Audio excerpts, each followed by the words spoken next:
Dr. James Kimmel is a Yale Psychiatry lecturer, lawyer, and author. He is here today to talk about his new book, The Science of Revenge, which reveals how revenge operates like an addiction in the brain and how we can break free from its grip.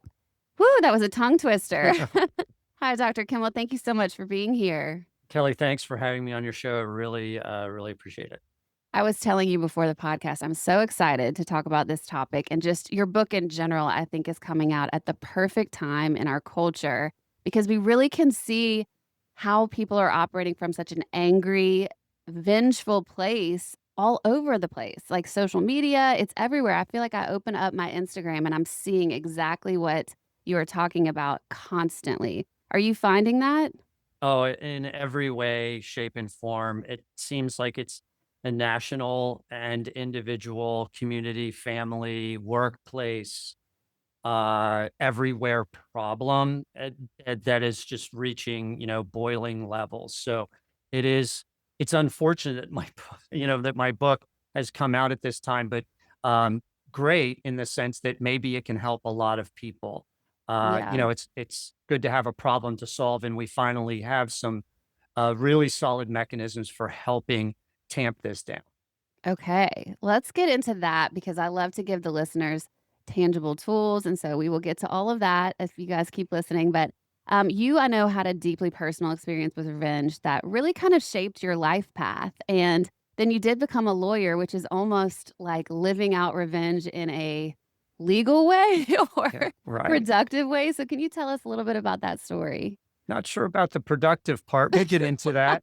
Okay, We can okay. get very much into that. But yeah, so this starts with, I was raised on a farm in central Pennsylvania that my folks moved me and my brother to when I was about 12 years old. And so I wasn't born there. And it'd been my great grandfather's farm, and he and my dad actually were insurance agents, not farmers. Even though we had a small herd of Black Angus cattle and some pigs and chickens and things like that. So we had a functional farm, but it wasn't a farm that we made our living from. Uh, and when I moved there, this was a great place to be a boy, and I really wanted to befriend the kids around my farm, who many of them were living on working big dairy farms with hundreds of head of Black Angus, or I'm Mhm. sorry, what am I talking about? Holsteins and milk cows, and their folks made the living from the land, and so they were real authentic farm kids, and I just wanted to be one. And soon after I hit the ground there, I kind of thought I'd love to be a farmer for the rest of my life. I mean, that was my aspiration. So I reached out to these guys, but they weren't having it. They viewed me and us as outsiders, Mm. and I could understand why. I mean, we were different in that sense, maybe socioeconomically, maybe just because we, I hadn't grown up there as a baby from that moment forward. And so they shunned me for a while. And when I wouldn't be deterred, I like joined Future Farmers of America, and I built my own hay wagon, and I went to farm shows, and it just had the best time. But when their shunning wouldn't deter me, they started bullying me. Mhm. And yeah, it started with, just a lot of mean words and things like that. And as we got older, it progressed into forms of violence. Light stuff at first, just, shoves and pushes and things like that. And then it went on to kicking and punching in the hallways once in a while and things like that. Mm. This was in the early 80s. And so, there were no anti-bullying programs in my Sure. school, and you just kind of were supposed to deal with it.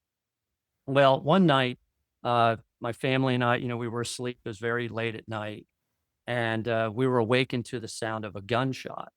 I was probably about 16 or 17 years old now.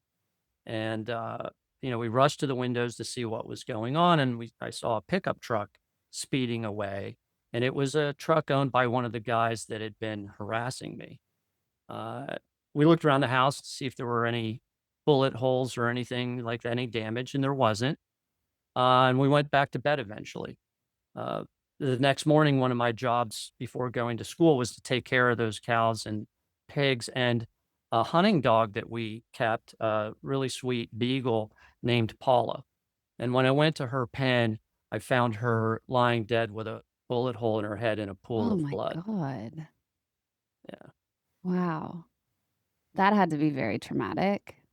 Yeah. Yeah, it was. And it is even I've probably repeated that story a lot here recently, and it Yeah. doesn't get easier with any of the retellings of it. And um, it was very hard. It was hard to see. It was hard to kind of imagine that they would have been driven to this point. And it was also hard to, picture that, I was in some way responsible for her death because Mm, they were obviously trying to target me through my dog, right? And mhm. so it was tough. My folks were upset. They called the police. They came, took a report. But this was the early '80s. State police cover big areas in rural country, and so they felt bad and said, if it gets worse, let us know. It's on record, but there's nothing that they could do, or they were willing to do. So about 2 weeks later, I found myself alone late at night. My folks had gone out somewhere, and I heard a vehicle come to a stop in front of our house. We lived on a one-lane country road, and as I was getting up to check what was going on, there was a flash and an explosion, and this same pickup truck took off out of the smoke and left behind our mangled mailbox. So My they had blown god. up the mailbox as well. So clearly, my strategy of kind of putting up with things wasn't helping. It didn't Right. seem. And with that explosion went all of what was left of my self control. I mean, I was absolutely enraged, and I wanted to make these guys pay, and I wanted to balance the scales for what they had been doing to me for these years now. So, we were hunters. I had been shooting guns since I was probably 8 years old. We had plenty of guns in the house, and I grabbed a loaded revolver from my dad's nightstand, jumped in my mom's car, and I took off after them through the dead of the night, driving as fast as I could and, shouting and screaming in rage, as I'm flying down the road. And I eventually cornered them on one of their farms against a barn. And so, it's kind of the scene is their pickup truck is kind of pointed into a barn, and I'm behind them with my bright beams on, and I'm seeing, three or four heads in the rear window, and they slowly climbed out of the truck and they're squinting back through my headlights, trying to figure out who had just come flying down their road after them. And what was clear to me at that moment was that, uh, they were unarmed. They had nothing, Mm, no weapons in their hands, and they would have no way of knowing that I had a gun or necessarily who I was. Uh, and it was my opportunity, to balance the scales, as I said. And so I started to get out of the car with the gun and, open the door and put my leg through. But then I had a kind of an instantaneous flash of insight just for a moment. And, it became clear to me that, if I went through with this, mhm. I wouldn't be just killing them. I'd be killing whoever I was before that moment. And I'd be an all new person on the other side of this event. And I'd have to, know myself as a murderer if I survived the whole thing or, didn't get incarcerated for the rest of my life. Who knows? Lots of potential bad things could happen. And that was just enough for me to go, this is the price of getting this revenge that I want so badly here is just way more than I was willing to pay. Right. But we know from too many news reports that a lot of other people, often guys, go through that zone and pull the trigger Right. way too often. But for in my case, very luckily, thank God, I saw that. I pulled myself back in the car. I put the gun down. I drove home that night, and that changed my life. That event. I can imagine.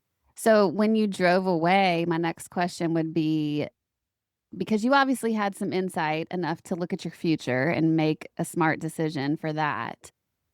And also, I would assume the feelings didn't necessarily go away. So, when was that when you started to kind of realize, or I'm sure this was a later insight, but did the revenge become a part of your life that you were living with then?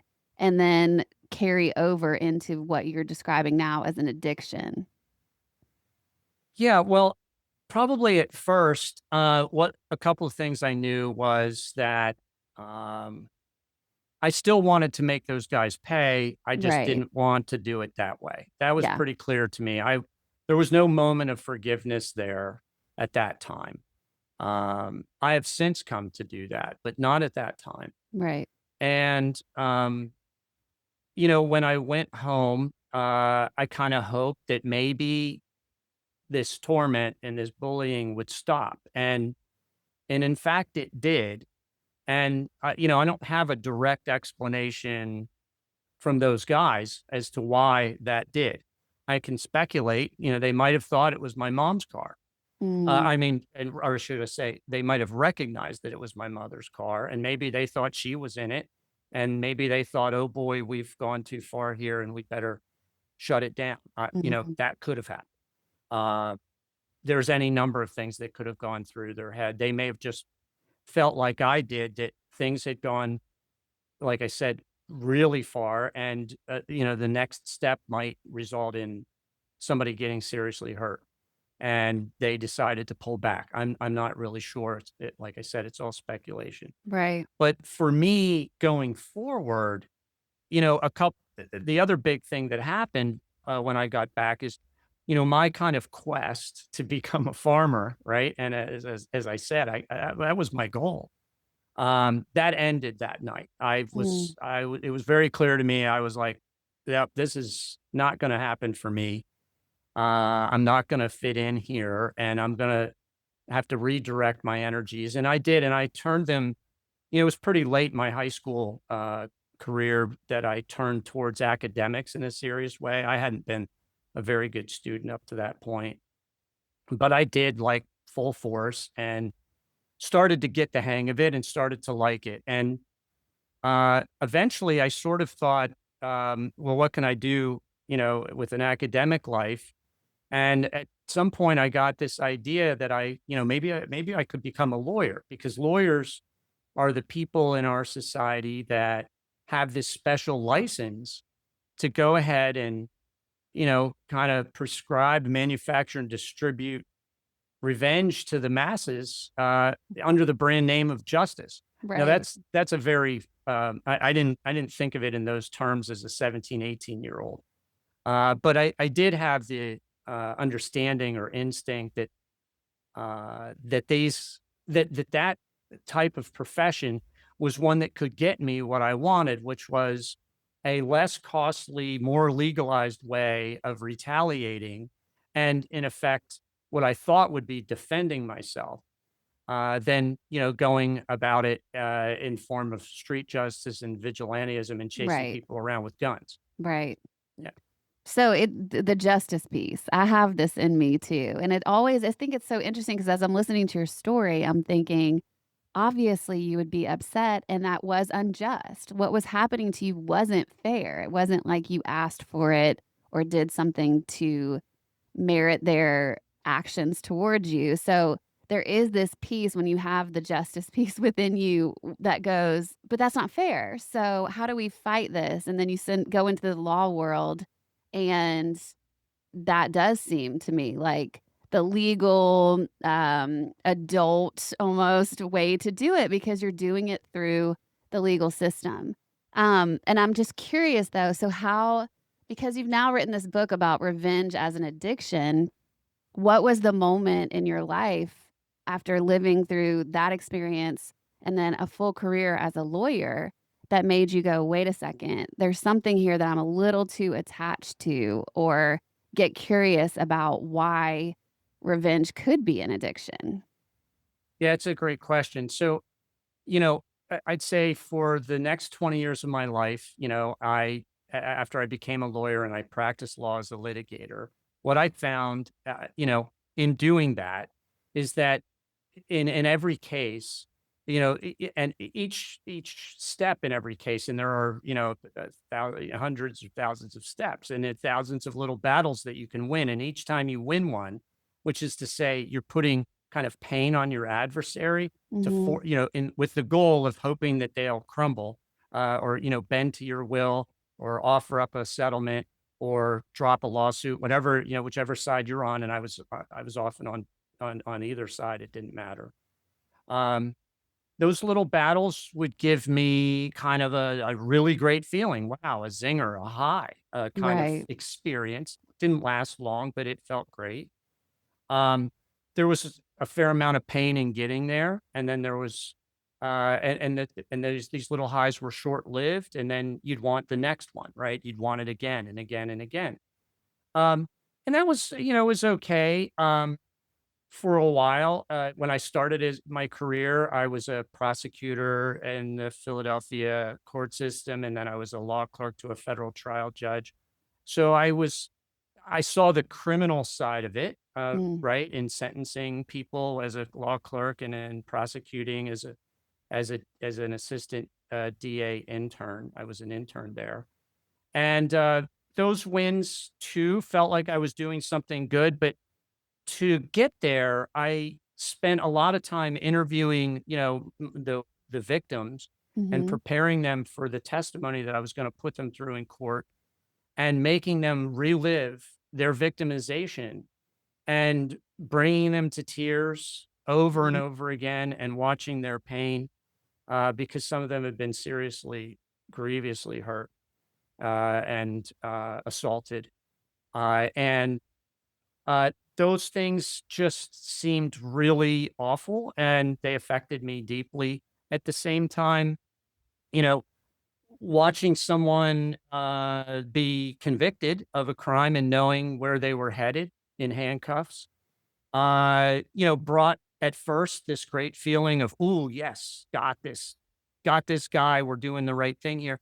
But then kind of a feeling of, I mean, I'm now part of this system that's Mhm. grinding people down, and yes, they ruined their own lives, but I'm making sure that their life is ruined. I'm Mhm. at the end of that train, and I'm sweeping up the pieces and throwing them into a prison. And so these were things that just sort of, I experienced. But as I got better and better at being a civil litigator and winning more and more cases, I was watching my own clients and realizing that they were going through this same process with me. They wanted all the little wins, they wanted the big win. They were getting this great, enormous pleasure and satisfaction from the little wins.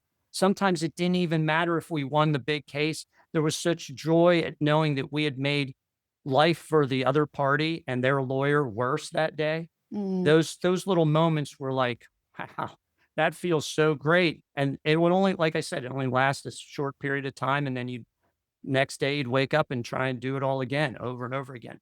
And that started to bleed into even my personal life. So I became kind of an avenger extraordinaire in my home life, with my wife and my kids, with relatives, with neighbors, with people I met that, got on the wrong side of me or did something wrong. It would be like I became a legal bully, kind of like the Mhm. guys who had been bullying me when I was in high school, but now I wore a suit and a briefcase. That was kind of about the only, and carried a briefcase, and that was about the only difference. And that that sort of realization sunk me pretty deep, to the point that I found myself one night alone in a spare room, kind of contemplating suicide. I couldn't figure out a way out of it. I tried to cut back.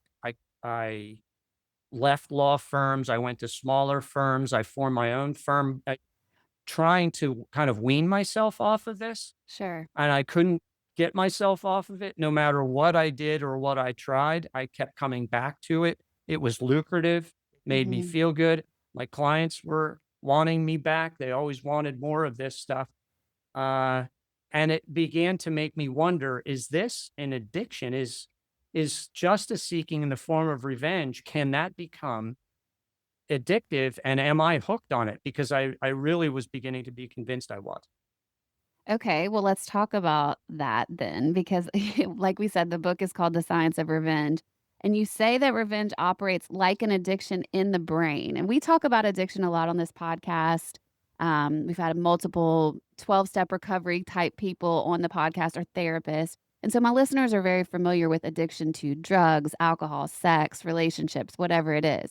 I've never heard it discussed in the context of revenge, but it's all happening in the brain. So I'm very curious if you could break down what is happening neurologically when someone's stuck in this cycle of just the grievance. Sure. Yeah, I'd be happy to do that. And um, so my third phase of my life, my first phase was, as a kid to 20, and from 20 to 40, I was a lawyer. And from Right. 40 to I'm now up to 60, 61.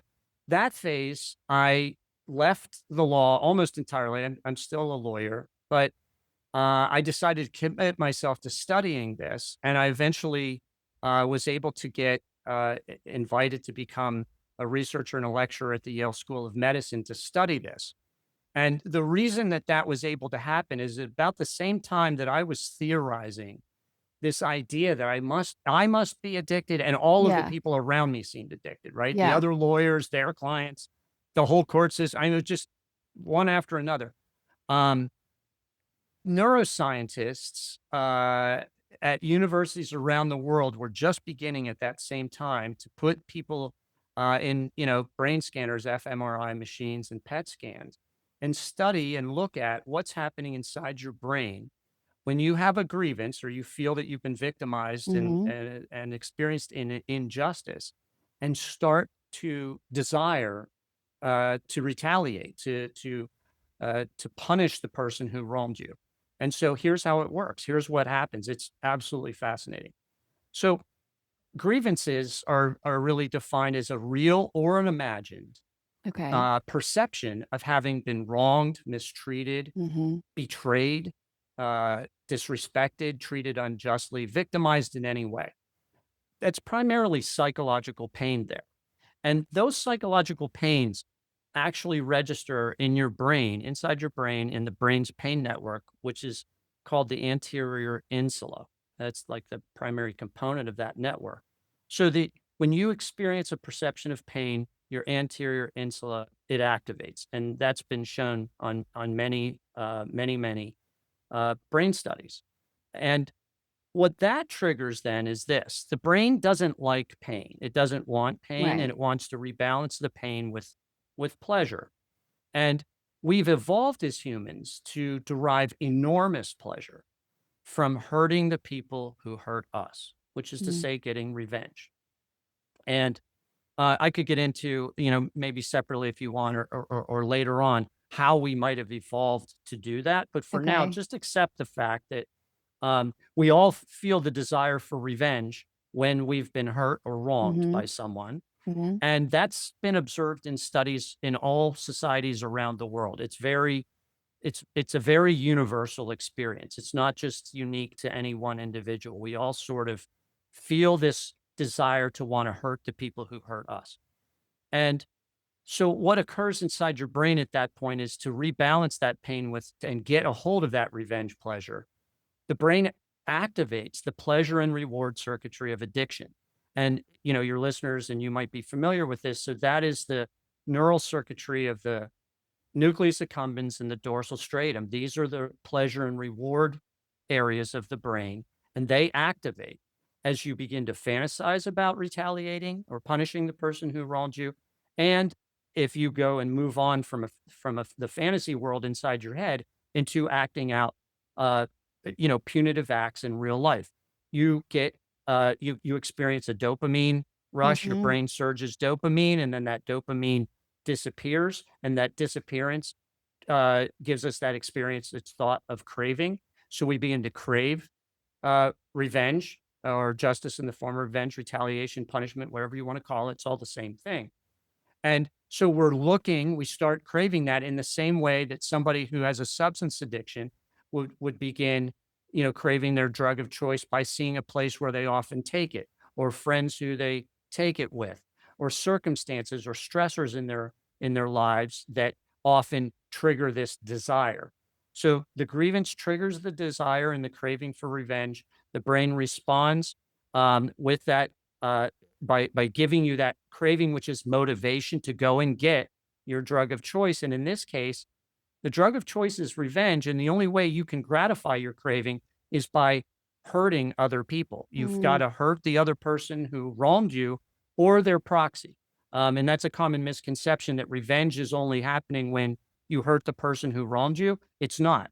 You can, and it's very common for humans to seek revenge against all sorts of people that aren't the person who actually wronged them for any number of reasons. And we call that revenge by proxy, or some people call it displaced revenge. But the common example is if, let's say, you're mistreated at work, your boss gives you a hard time and you think it's unjust. You can't retaliate against your boss without losing your job. So you go home and you pick a fight with your intimate partner, or mhm. maybe quote unquote, kick the dog. That's revenge by proxy. You Okay. wanted revenge against your boss. It's not safe to get it. So you're going to get it against somebody who you can get it against, and he's either going to be either more patient or can't defend himself. So it's And almost then like yeah, sorry, go ahead. projection. I was Yeah, just saying it's almost like just the projection of those emotions onto other people. kind of, and some psychologists will say that is displaced Yeah. revenge seeking, but I'm very reluctant to use that Okay. terminology because it assumes then that revenge has a proper place and you've just misplaced it on somebody else. Oh, And okay. I think it's pretty clear revenge does not have a Yeah. proper place. There's no proper place to wrong somebody, and particularly somebody who wasn't it had nothing even to do with your Right. pain. So Okay. I'm not really in favor of I that, but see what you're yes, you can saying. get that. Yeah. Yeah, right. Yeah.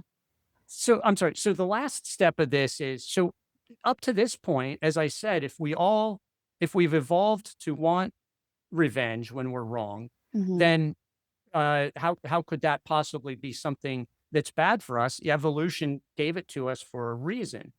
And so when it moves, the way that it moves from, let's say, adaptive revenge seeking, which might have begun, in the ice age or before when people were living together, started living together in societies and needed a way to get everybody to comply with the same set of rules and stop people from stealing their food or their Mhm. mate or whatever. Um, but now here in modern society, it moves to that pathological sort of state when you can't control it, despite the negative consequences. And that's the classic definition of addiction. Addiction is, being unable to resist a desire or a behavior despite the negative consequences. Mhm. And this is happening with revenge seeking all the time.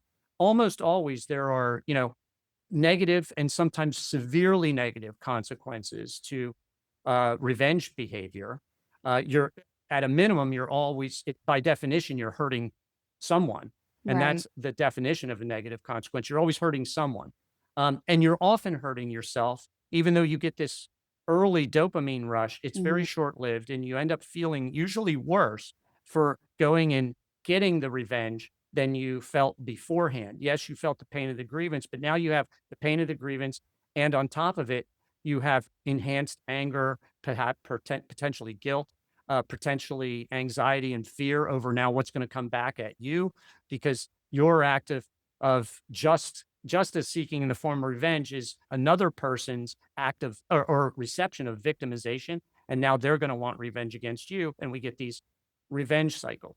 So this is how revenge actually is correctly perceived to be an addictive brain biological process. It travels in the same circuitry, the behaviors are the same.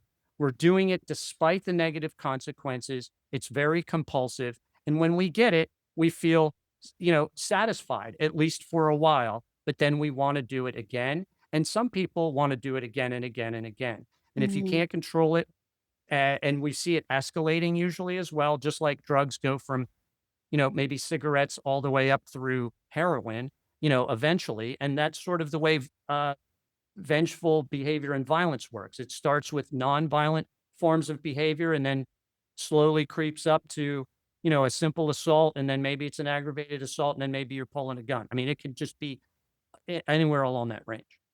I'm just so glad that you're talking about something like this that I think a lot of people listening might relate to on the day to day. I think this is a very normal human feeling that we don't really talk about, which is really interesting. As you're talking about it, I was thinking, I don't really discuss this with that many people. But I do find that our culture has tended to look at addictions or addicts as less than or messed up, or they just can't get it together. And the more I've learned about addiction, the more I see it in every single one of us. We just have different drugs of choice. And Mm. what I'm hearing in this is very much revenge as a drug of choice, and it sounds exactly the same as what a drug addict, I think, would say about their actual drug of choice. It's the hit, it's the chasing it, it's the high we look for, that's the immediate high, but then it eventually goes away, so you have to chase another high. Like, it's all the same, right? It really does seem to be the same. It seems to be the same, behaviorally, when you just look at someone and how they're behaving, and then, Right. I mean, the new thing is, about this research is now we can see that the brain looks the same, so that Mm, your brain on revenge looks like your brain on drugs. It's doing the same thing in the same circuitry. And as you said, it, it may be a different choice, but I'm sorry, a different drug of choice. But we also find, there's this idea of vulnerability to addictions of all sorts. yes. And you often will find violence traveling with drug addiction, right? I Mhm. mean, not necessarily all users, but a lot of the dealers, right? There's a lot of violence that's involved in it. And I don't think it's a coincidence that there's a fair amount of violence that's sort of built into that system because uh, you know people who may be users and strongly addicted to a narcotic might also be vulnerable to retaliatory behavior as well. You know, Right, and you probably can't logic your way out of it. Or the more drug that's involved, I would imagine, makes it harder to kind of talk yourself down Mm. emotionally, or you're not thinking clearly. So, if it's such an addictive type of energy, how do we know the difference between, like, standing up for ourselves and getting stuck on the revenge loop? Yeah, that's an excellent question, and we know it this way. We know it by thinking about the arrow of time and what revenge means and what self defense means. Okay. So, revenge and self defense are two very different things. Revenge seeking is always trying to punish someone for something that they've done in the past. Okay. Okay, it happened in the past. You can no longer experience it at all with your senses. It might have been minutes, hours, days, weeks, months, years, or decades ago. Some people carry grievances literally for decades. I Mhm. mean, a matter of fact, I think therapists who start working with people and start with their childhood can remember grievances that have happened when they were very, very young, and Sure. they may be, you know, middle-aged and older Right. adults, and they still remember it. It still hurts, and they might still be wanting some form of punishment to happen to the person who wronged them. So our memories are very powerful, and of course, and they can really contaminate and ruin our present and our future. So revenge seeking is always this punishing people for wrongs of the past. Okay. Self defense, by contrast, is always present and future looking, and it's involved, and it's a whole different circuitry in the brain as well because you're now talking about the fight and flight instinct, and in that case, right, you're dealing with a present threat of imminent, you know, potentially serious harm to yourself or somebody you care about, and so you're defending yourself either by fleeing or by using force if that's all that you have left to do. Uh, is an act of self-defense, and Okay. the law is built this way. So there's a defense to even homicide if you were acting in pure self-defense because the person that you have killed was threatening your life and able to carry out their threat. Mm. Whereas with revenge, there is no defense. I mean, everybody that's in jail for a violent crime almost universally was seeking revenge, and none of them are able to invoke oh, I was just seeking revenge, so it must be okay. That's not okay, and it won't be okay. So there's a very big bright line between these two behaviors. Does that help That to? totally makes sense to me. It's actually this is might be a little too far into the psychology, but I'm just curious if you would know. You mentioned people feeling whenever we were talking about threat earlier, you Mhm. said it could be perceived or real. Yeah. So, like, how often is that happening where people are perceiving someone's actions as a fault to them and then going into this revenge loop because of the perceived threat? And, like, why is that happening? What's happening in our brain that makes that happen?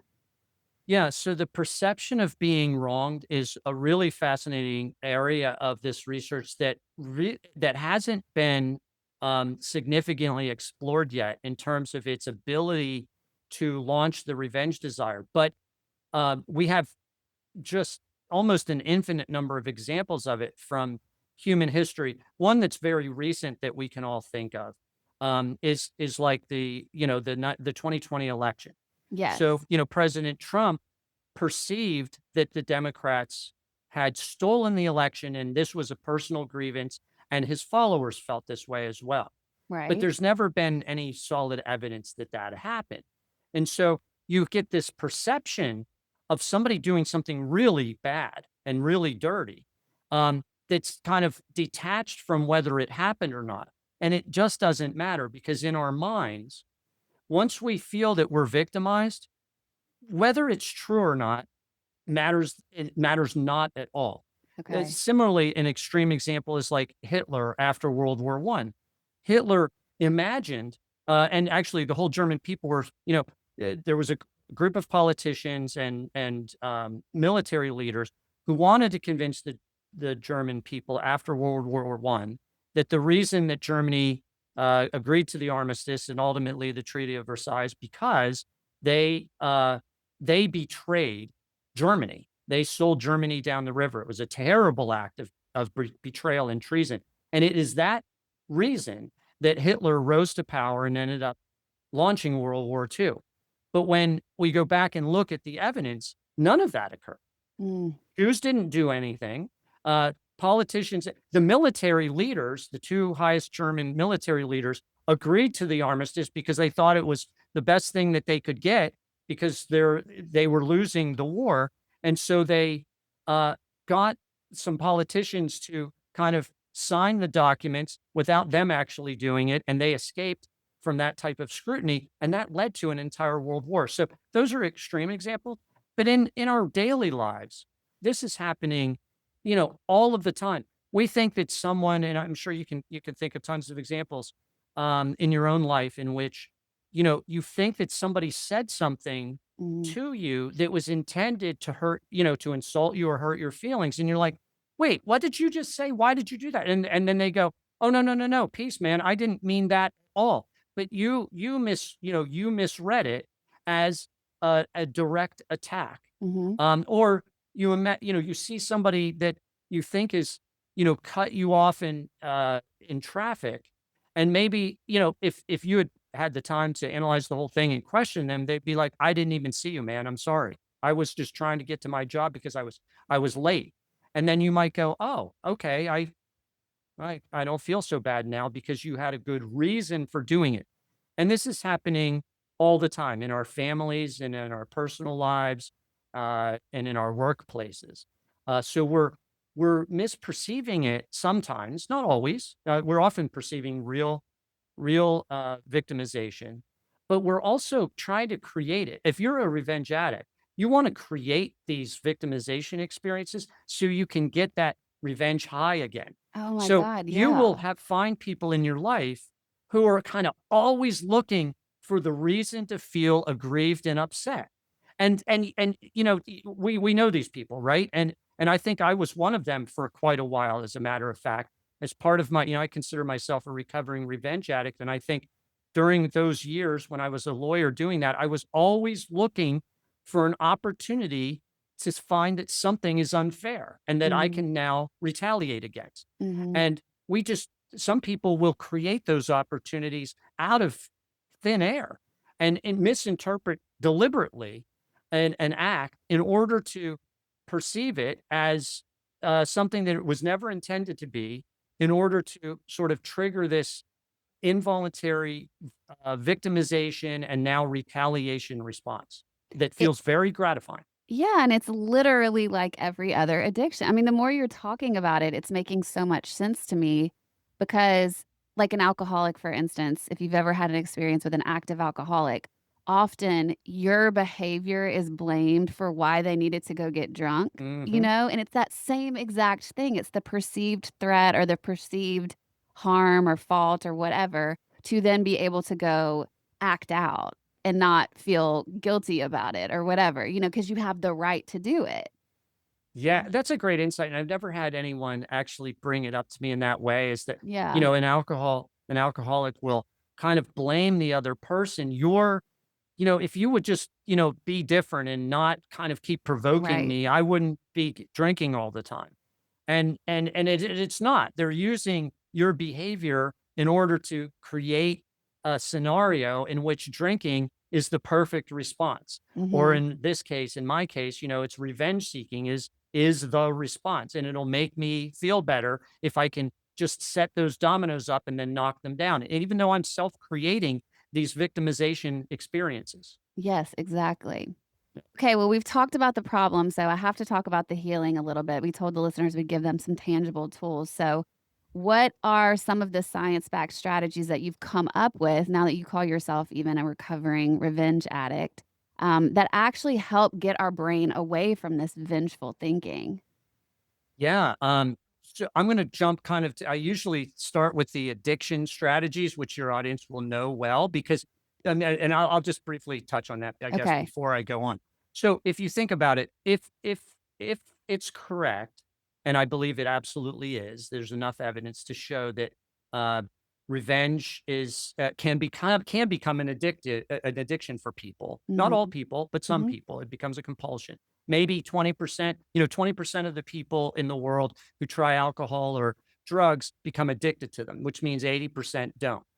Maybe it hasn't been studied fully yet, but maybe around that number of people become addicted to revenge seeking and 80% don't. Okay. But for those 20% who are experiencing addiction, if we think of it as an addictive process, then the addiction strategies that already exist for addiction prevention and treatment are now available to prevent and treat revenge seeking and violence because Mm. uh, as public health data and law enforcement data show that revenge is the primary motive for almost every form of violence that we are aware of.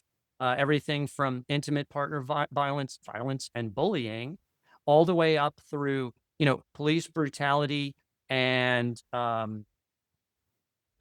violent extremism, terrorism, and warfare. I mean, the whole range. So, if that's the case, we can now think of addiction prevention and treatment strategies as a way of preventing and treating violence and use that and I believe very effectively. So that can include the normal things you're probably aware of, like cognitive behavioral therapy and counseling and motivational interviewing. Maybe one day rehabs. There are no rehabs for revenge addicts yet, but maybe there will be someday.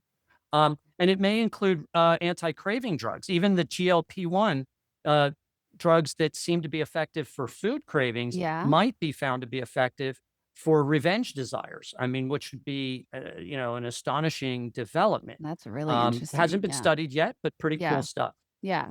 Um, then there's the, public health prevention side. So just educating people about the dangers of their own revenge desires, that they're natural, you're going to experience them. And, starting this in school health classes, right? With kids and going, when you grow up, there's going to be this temptation that isn't drugs or alcohol, but it's as or more dangerous, and it's called revenge seeking. And you're going to maybe experience this almost every day of your life because we all experience grievances all the time. Sigmund Freud believed that we, experience grievances and want to do away with the people who insult us like hour by hour every day of our lives. It's Wow. that prevalent.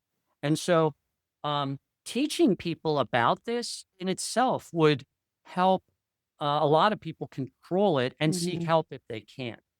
But now let me switch to the really cool neuroscience.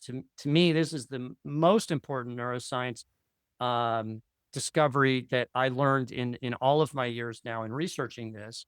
And that is what happens inside your brain when you even just imagine forgiving a grievance. This Okay. is extraordinary. So, what occurs then is if you have a grievance and you feel victimized, just the way we explained, and that pain network inside your brain, the anterior insula, is activated. When you just imagine forgiving internally, you don't need to tell the person who wronged you that you're doing anything. You don't have to tell them that they're forgiven. You just do this privately with yourself. And here's what happens: the act of imagining forgiving shuts down the pain network. Mm, So instead of just covering it up with a temporary hit of dopamine, you're actually getting, by forgiveness, the taking away or the stopping of the pain itself, which is an amazing outcome. The next thing it does is it also shuts down the pleasure and reward circuitry of addiction, that nucleus accumbens and dorsal striatum. Those both are shut down and go silent. So you're no longer nagged by this endless craving for revenge and thinking about it, and revenge rumination and fantasy. And then the third thing that forgiveness does is it reactivates your prefrontal cortex, that's your self control and executive function circuitry, to help you make good and solid and much more beneficial cost benefit decisions that are in your own best interest. And it's in that format that you're able to finally escape from the traumas and wrongs of the past, because you've now shut the pain down, you've shut the revenge desires down, and you can see that uh, a decision to let the past be in the past, where it's no longer affecting your present and future, is always going to be your best decision for mm. you if you want to succeed in your life and have happiness and joy again. And actually move forward. Yes. I think that's the lie about revenge, right? We think that that is the thing that would get us out of the situation when in reality it just keeps you stuck in it. Yeah, that's perfectly put. I mean, it's exactly is what it does. It just attaches you to it, and it keeps destroying your present and your future when you could be moving on. Mhm. Yeah. Yeah. Ooh, I could talk about this all day. This is fascinating, and I love how in line it is with other addictions because even when you're giving the neuroscience to why how our brain works, I was thinking about in 12-step recovery day, one of the tools is to pray for the person who caused you harm in Mm. one of the steps, Mhm. and it is the hardest thing to do. You're supposed to pray for them and to wish that they get everything that you want, but exactly what you explained is why that works, to let Mm. go of the revenge or the revenge seeking or whatever the grievance feeling is. Yeah, and that's a nice thing, but Yeah, I think that the neuroscience is showing a couple of things. So forgiveness doesn't benefit the perpetrator, it benefits right, you as victim, which is right. really great. But you don't have to, like I said, you to get all these benefits neurologically, you don't have to, interact with or inform Right. the perpetrator, and you don't even have to wish them well. You can start by simply going, I'm forgiving this for me today, Okay. right? And then you can move on. At some point, you might move on to uh, moving from what's called decisional forgiveness to a broader form of compassionate forgiveness, in which you're Mm. seeing the other person in a different light and you're maybe seeing them as a human being again. And that's wonderful. And that is a great goal to hit.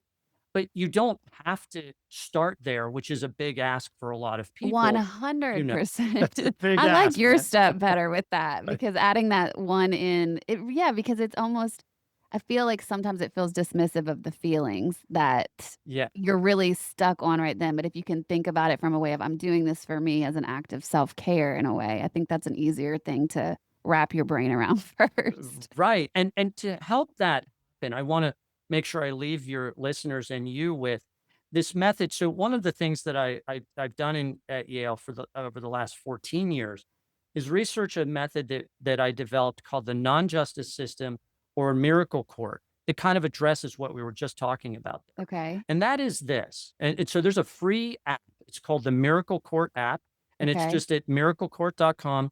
There's no in-app purchases or anything. I mean, it literally is free. But here's what it enables you to do. And the non-justice system is the written version of that. And it's in my book, They're Suing for Peace. But here's what it does. It enables you to put anyone who's ever wronged you on trial inside a courtroom of your mind, where you get to play all of the roles. You play prosecutor and victim. You played the defendant, testifying as the defendant might in your own imagination, judge and jury finding guilt and innocence, or innocence. Usually it's guilty, but some people find their person who wronged them to be innocent, actually, which is a pretty cool experience, but not as common as guilt. You then hand down a sentence, which can be anything you want. You play the warden imposing that sentence that you've handed down. And then in the last step, you play the judge of your own life. And in that experience, that last step, you're in a new courtroom, you imagine this, in which you are asked to, first of all, acknowledge that the wrongs that happened to you are in the past. They're not happening to you anymore. And that's an important realization. A lot of people sort of feel like they're in forever fight and flight mode. They're always being victimized. Not true. It's a memory. And a memory is a thought formation, and it only exists in your head, nobody else's. And you are the master of what's going on in your head. So you can start to see, oh, maybe I could take control of this and not continue to want to punish the other person and hurt myself in the process. Yeah. And then the last thing that last step does is it invites you to imagine forgiveness. You don't have to forgive the person. It just asks you, close your eyes for a minute and now imagine forgiving the person who wronged you. How would you feel? And in almost all cases, whoever's using this non-justice system or the miracle court will say, oh, if I imagine that I actually forgave them, wow, I would feel this burden is off my shoulders. I don't have to punish them anymore. In other words, they start to feel free instantaneously. And they start to feel that pain is leaving them, that I said happens with forgiveness. And they start to feel that those revenge desires are all of a sudden leaving their entire mind. They're free again and literally free of the traumas of the past. So you can experience that in this process while being heard and while safely releasing your revenge desires inside this imaginary courtroom where you're no longer hurting yourself or anybody else.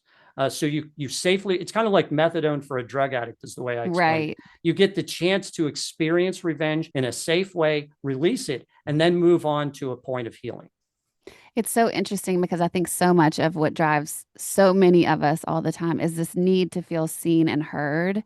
And so, in that process that you just described, what a great way to feel seen, even to yourself sometimes, to be acknowledged in that way.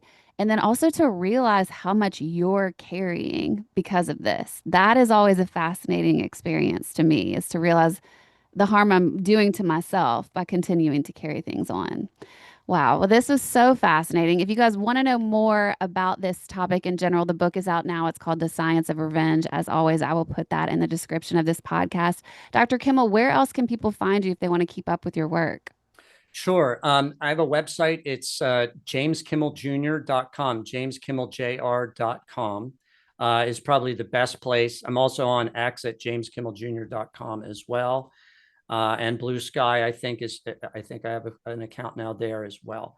And then I have a website at Yale as well, and you can find James Kimmel Jr. there too. But most importantly, the book, The Science of Revenge, is the best place to get all of this information in one place. So. Okay, amazing. Again, I will put all of that in the description of this podcast for you guys. Thank you so much for being here, Dr. Kimmel.